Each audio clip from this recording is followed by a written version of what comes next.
রাতে একটা অ্যাক্সিডেন্ট হয়েছে, মাঝখানে এক জায়গায় একটুখানি স্পিন হয়ে গেছে, ভয় লাগছে ভাই। চারো তরফ করাই করা।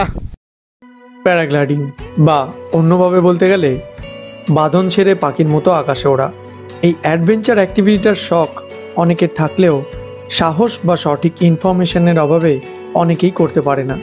কোথায় কোথায় এটা হয় সেটা জানলেও পুরোপুরি ডিটেলস অনেকেই জানে না।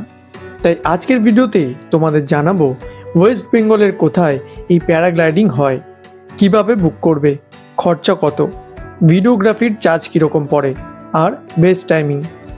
তো যারা এখনও করনি তারা এই ভিডিওটা দেখে রেডি হয়ে নাও আর বেরিয়ে পড়ো ঘুরতে, উড়তে। যদি কেউ তোমায় বলে থাকে আজকাল তো খুব উড়ছিস, প্যারাগ্লাইডিংটা করে ভিডিওটা তাদের ট্যাগ করে লেখো, ঠিকই বলেছিস ভাই। অনেক দিন পর পাহাড়ে এলাম, তাই এবার বাঁধন ছেড়ে ঘুরবো। তবে শুধু ঘোরাই নয়, এবার ভাবছি একটু উড়বো।